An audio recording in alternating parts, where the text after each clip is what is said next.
Well, hey there. Uh, so I'm making this video. I don't even know if I can post the link on Huffington Post or not, but I'm making this video and I'll try to post the link uh, in the thread that I was responding to talking about the tariffs on Amazon. And, uh, just going from memory here, just trying to think of where we left off. But first of all, I've been selling on Amazon since 1998, and that statement in and of itself is kind of confusing to people because they think Amazon is a store. Amazon is not a store. Amazon is better thought of as a mall. Uh, and Jeff Bezos and Amazon own the mall, but they don't own all the stores in the mall, if that makes any sense. So about 60% of Amazon's total sales are due to products that are imported or otherwise obtained and sold by people just like me. Uh, so the majority of what Amazon sells on their platform is sold by individuals. I have been selling on Amazon since 1998. I have been a multi-million dollar seller on Amazon since about 2011 or so. Uh, I go to China typically twice a year. This year I'm only going once, and that'll be in October, but I'm usually there right now. I usually go every April and October, but I've been going to China twice a year since 2010 on buying trips. I've also been to Vietnam, India, Mexico, and a whole bunch of other countries I can't even think of off the top of my head. I'm pretty serious about this. I've been doing it for a long time. So, the thing I was trying to explain is that if you think of two people like myself selling a product on Amazon, one person stays here in the US and they find a factory and they negotiate a price. I end up finding that same factory while I'm on an actual trip in China and I negotiate a price. Well, there's a really good chance that either by virtue of me being at the factory or me buying more product than the other person is buying, that I'm going to get a better price. So, and that price that I get, I've never thought of it this way because no one's ever asked, but the price that I get from the manufacturer, I think is rightfully proprietary information because that is information my competitors could use to negotiate better pricing on their own. And also there's some elements to the price itself that might indicate what my methodology is in negotiating those prices. So that's not something I share with anybody. I certainly wouldn't share it with Amazon. It's none of their business. Uh, but that's why two people selling the same product on Amazon can have, substantially different profit margins and be selling for the same price. It's just the way things are. It's the same way if you're doing a brick and mortar store here in the United States or in any other country. If you are buying in higher volume, you get a better price. If you have a better relationship with your supplier, you get a better price. And you are not obligated to share that information with anyone, anywhere, to the best of my knowledge. Uh, just to let you know, there's also issues, and this is not something that is typically done by the buyer, in this case me, or the importer, I should say. But it's done by the shipper. During the first Trump administration, products that I know were manufactured in China, because I was reordering products that I was already selling. But when Trump imposed tariffs during his first administration, suddenly I saw these products showing up, showing country of origin as Vietnam, country of origin as South Korea, country of origin as Russia. That was a very common one, because there were not tariffs on those countries. And that was either one of two cases, and I don't know which is accurate. It was either a question that the products were purposely being mislabeled by the manufacturer, or the products were being transshipped, and that's very, very common. And it's extremely common when you have a tariff structure in place that's excessive. Companies will ship products, either complete products or parts of products to be assembled at a later time. They'll ship it, say, out of China into Vietnam. And currently, at the time of this video, I think Vietnam has a 10% tariff. So then those products will be assembled and packaged in Vietnam and then shipped out of Vietnam. So instead of paying a 145% tariff, I would only be paying a 10% tariff. And again, in most cases, the importer really doesn't have a hand in this. This is done by the manufacturer to maintain their business. And in the first scenario where the product is just mislabeled, I really don't want to get involved with that because I think that's almost certainly illegal. In the second scenario, I don't think that's illegal. And if that's how things play out, that's how they're going to play out. Because I assure you, there are a lot of people out there who will be shipping products instead of into California. They'll ship products into the west coast of Canada. And then they'll try and figure out some way to get it across the Canadian border into the U.S. I'm not going to play that game, but there are a lot of people who will. This whole tariff structure is largely unenforceable based on the volume of imports we have, not only from China, but from any other country. It's ironic that a lot of these jobs in Customs and Border Patrol, the customs side of that, a lot of these jobs have been cut in the last 90 days. I'll let you figure out who did the cutting. So just as their scrutiny of incoming cargo is supposed to be elevated to a level that we've never had before, they cut their workforce substantially. It just doesn't make sense. I'm a big believer in not creating laws that you can't enforce, and this is a situation where enforcement is going to be impossible. I mean, there is no way. Trust me, I won't go into all the details, but there's absolutely no way that this stuff can be, fairly and adequately policed and enforced. It's just not possible. It's a ridiculous situation to be in. I think maybe I've covered everything about tariffs.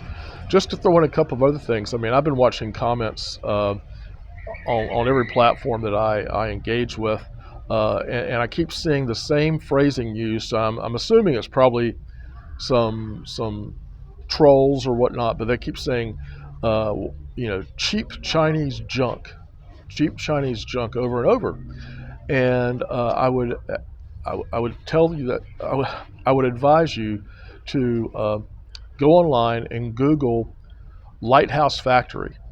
Lighthouse Factory or factories is a standard of basically of manufacturing excellence. There's 174 factories, I believe, in the entire world that meet these lighthouse specifications, and 76 of them are in China, and there's more coming online in China, in the next year or so. The United States has a few. I believe the United States has about 13 or 14. There are places I've visited in China. I've been all over China. I've spent in the last 15 years, if you combine my entire time in country in China, it amounts to probably about 2.5 or 3 years of time. I've been to all the major cities, oddly enough, except for Beijing, because they don't make anything in Beijing. But I've been to all your major cities. I have visited hundreds of factories. And while there are factories there that sell or produce very, very low price, low quality products, think of a city called Yiwu. If you have a party central or some type of party store or a store that sells Halloween products that pops up every year, those products probably came from Yiwu. There's a town of Yiwu, and there's a place there generically referred to as the Yiwu Market. And anything cheap you're looking for, if you're looking for $3 Rolexes, you can find them in Yiwu. If you're looking for, $3 Nikes, you can find them in Yiwu. It's an interesting place, but you go from there to the high end, and I mean the high end is as high as it gets. They can compete on certain high-end products. They can compete with any manufacturer anywhere in the world. and then there's the entire range in between. So I'm not sitting here taking up for China. I'm just saying that if you generically refer to as anything made in China as junk, it's saying a lot more about you than it is about them. And you should probably wake up, open your eyes a little bit, and start paying attention to what's going on around you. I will say this: I was in the hospital last year in intensive care, and I was there for several days, and all the equipment that I was hooked up to, made in China. And based on what the hospital charged to have me hooked up to that equipment, I'm assuming that equipment was incredibly good because it was incredibly expensive to be hooked up to it.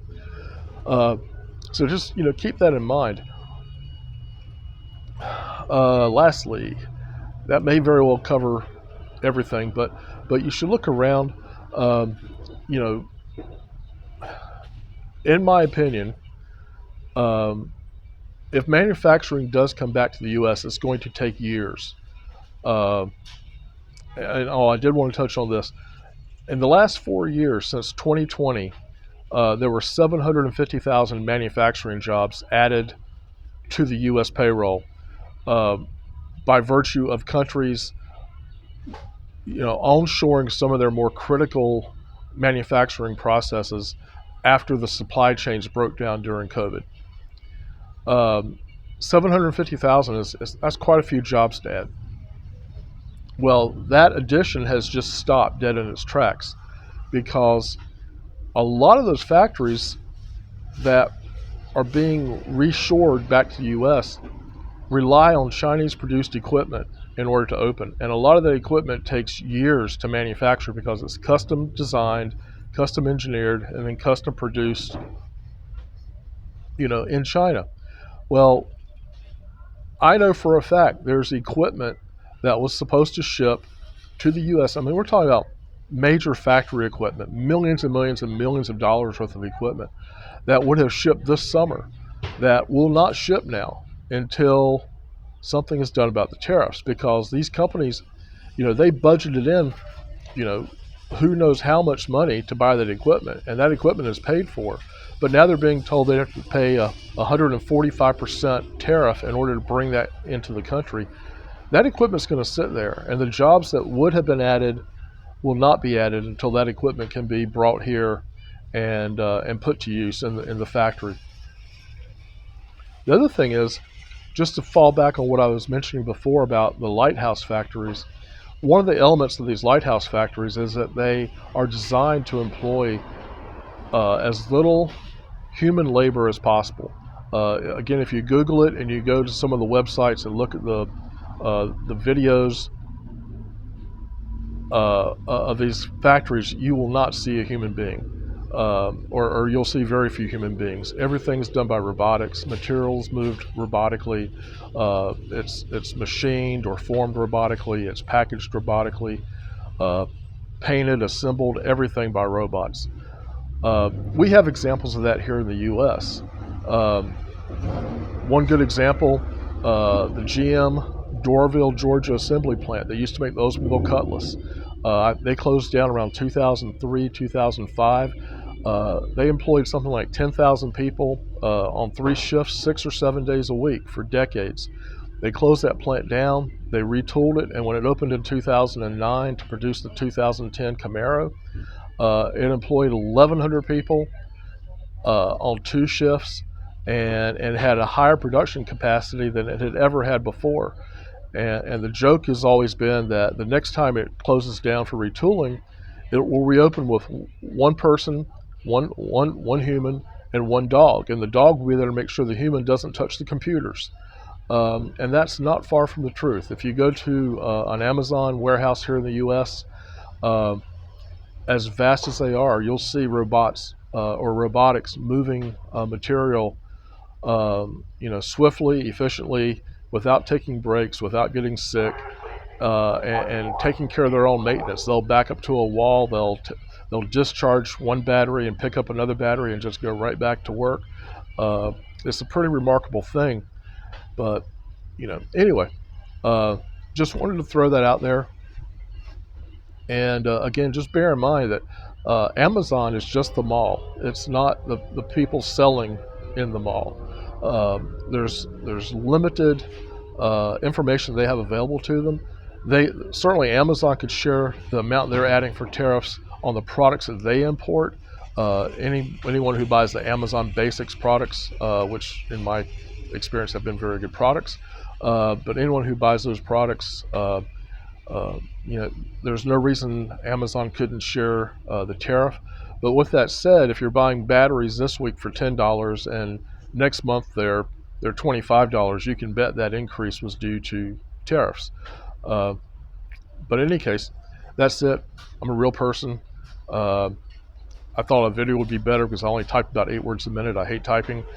And, you know, if you thought this was interesting, I hope I helped you some.